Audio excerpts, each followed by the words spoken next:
За логарифм 9 суурьтай 2 ихтэй нэмэх нь 7 0.5 тэнцэтгэл бишээс эрс их гэсэн энэ логарифм логарифм тэнцэтгэл биш шиг болъё. За эндээс ингээд эхлээд хариунаасаа бүгдээр ингээд бас хөөж болно.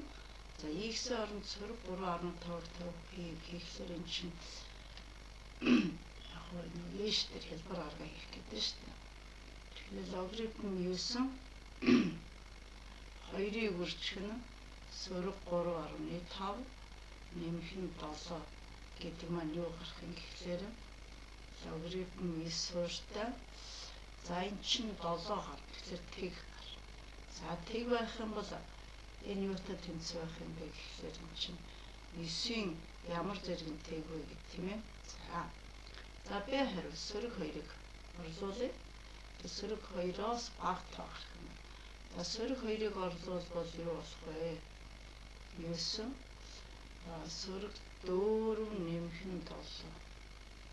За тэгвэл логарифм 9 суурьтай 3 энэ хэдтэй тэнцэх гэхээр нэгдүгээр дээр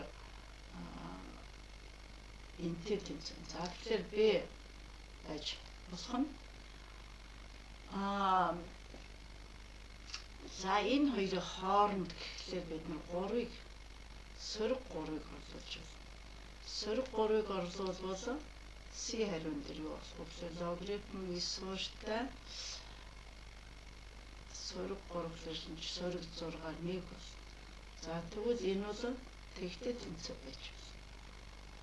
За d хариуг орлуулбал логарифм 9 суурьтай за сөрөг 2-оос их гэсвэрчээс сөрөг 1-ийг орлуулбал сөрөг 2 гэж логарифм 5.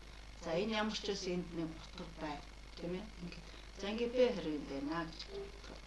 Одоо үүнийгээ бид нэр хэрхэн тэнцэтгэл биш бодож болох юм бэ гэдгийг орлуулъя. Бодъё. За 2-оос бага сөрөг 2-оос бага гэдэг чинь сөрөг 3 гэдэг ингээд энэ утгнууд яваад байгаа тийм. За логарифм 9 суурьтай 2x дээр нэмэх нь 7 за 0.5 гэдэг чинь 2-1 гэсэн гэдэгтэй тэнцүү. За тэгвэл 2-1 гэдэг тоо бүгдээрээ 9 суурьтай логарифм 2-1 энийг 9 суурьтай логарифмаар илэрхийлэх юм бол за 9 суурьтай тэгээд логарифм 3 бид нар энэ дээр бодсон шүү дээ. За яагаад вэ гэхлээр нөгөө а-гийн c зэрэг чинь б-тэй тэнцүү. За бидний логарифмын үндсээр чи а суурьтай b c-тэй тэнцүү гэдэг. Тэгэхээр энэ маань 9-ийн 2-1 зэрэг буюу энэ маань 3-тай тэнцүү гэдгийг баталж байна. Тэгвэл бид нар энэ 0.5 гэснийг логарифм 9 суурьтай 3 гэж ингэж бичиж байна. За ингээд одоо бид нар бүгдийн логарифм суурь ижил учраас энэ бодлогыг цааш нь 2x дээр нэмэх нь 7 тэнцүү тэнцүү биш энээс 7 нэрс их 3 гэж бичиж байна. За нөгөө талаас бас энэ зөвхөн анхныхаа тэгштгэлээсээ бид нэр 9-ийн 0.5 зэрэг энэ бага 2x дээр нэмэх нь 7 гэдэг энийг ашиглаад бас шууд хийчих болно. Хоёр арга ярьлаа тийм ээ. Нэгдүгээр арга шууд юм 0.5 гэдэг чинь 9 суурьтай бол ийм болж болох юм байна. Эсвэл хоёрдугаарх нь логарифмын энэ үндсэн чанараа ашиглаад ингээд бодчих болох. За ямар ч байсан бид нэр 2x дээр нэмэх нь 7 тэгээс 3-аас эрсэх гэсэн энэ тэгштгэлийг бодох юм байна. За одоо энэ дээр зөвхөн нэг нэмэлт зөвхөн энгийн юм ичээ. Тэгэхээр бид нэр энэ тэнцэтгэлийн их байгаа хэсгийг 7-оос чөлөөлж өгөх ёстой. Тэгхийн тулд энэ 7-гийн эсрэг тоо бичээд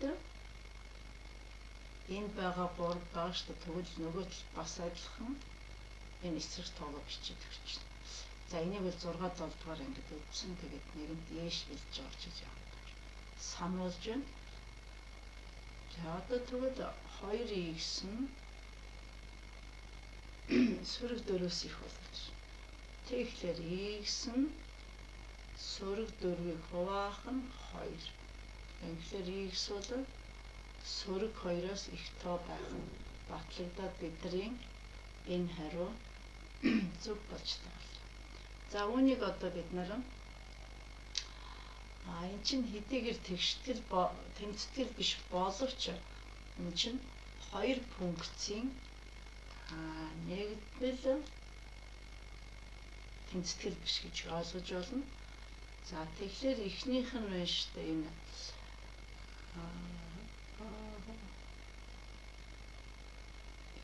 чинь их байгаад байна шүү дээ тий. Тэгэхээр юу гэсэн үг вэ? Логарифм эсүүртэй 2x дээр нэмэх нь 7. Дараагийнх нь y-гээс бага логарифм эсүүртэй 3 гэсэн ийм 2 функцийн нэгдлээс энэ тэмцэтгэл биш гарсан гэж ойлгож болно. За тэгвэл нь за эхлээд энэ бол зөвхөн нөгөө тэмцэтгэл бишийнхаа үед одоо яг энийг ингэж бодоод за тэгээд энийг координатын хавтгай дээр утгыг байгуулдаг юм гэх юм бол ийм график гарч ирэх нь сөрөг 2x-ээс их гэсэн. За тэгэхээр нөгөө энэ тэнхлэгч нь y тэнхлэг энэ бол x тэнхлэг. Энэ тодорхойлох томооч утгах юм шүү. Тэгээд энэ дээр сөрөг 2. За эрс их учраас сөрөг 2 өөр орохгүй. Тэгэхээр y-гээс харьяалагдах нь сөрөг 2 боосон нэмэх нь хязгааргүй гэсэн ийм хичээл болох нэ. За дараа нь энэ хоёрыг өнөөсөө 2 функцийн юу гэсэн шүү дээ. 2 функцийн нэгдлэгээд ойлгох гэж үзсэн шүү дээ. Энэ маань ер нь тийм.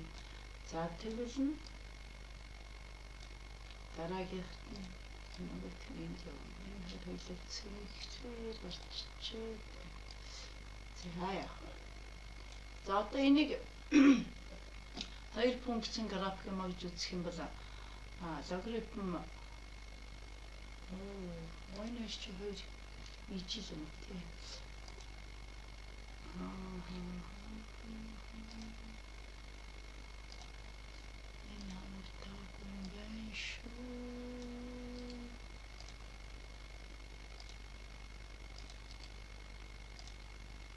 Одоо тэгэхээр y нь энэс бага гэсэн болохоор энэ шаргал өнгөтэй график гарч байна. За цэнхс нь нөгөө энэ өнгө гарч байна. Тэгээ энэ хоёрын огтлолцсон яг энэ сөрөг 2-оос цааш огтлолцоод энэ одоо энэ давхарцсан мууж байна шүү дээ. Энэ нь бидний тэмцэтгэл бишийн шийд болж таарч байна. За илүү ихийг мэдхийг хүсвэл манай цахим сувгийг дагаарай. За тэгээд онлайн хичээлд хамрагдаж болно.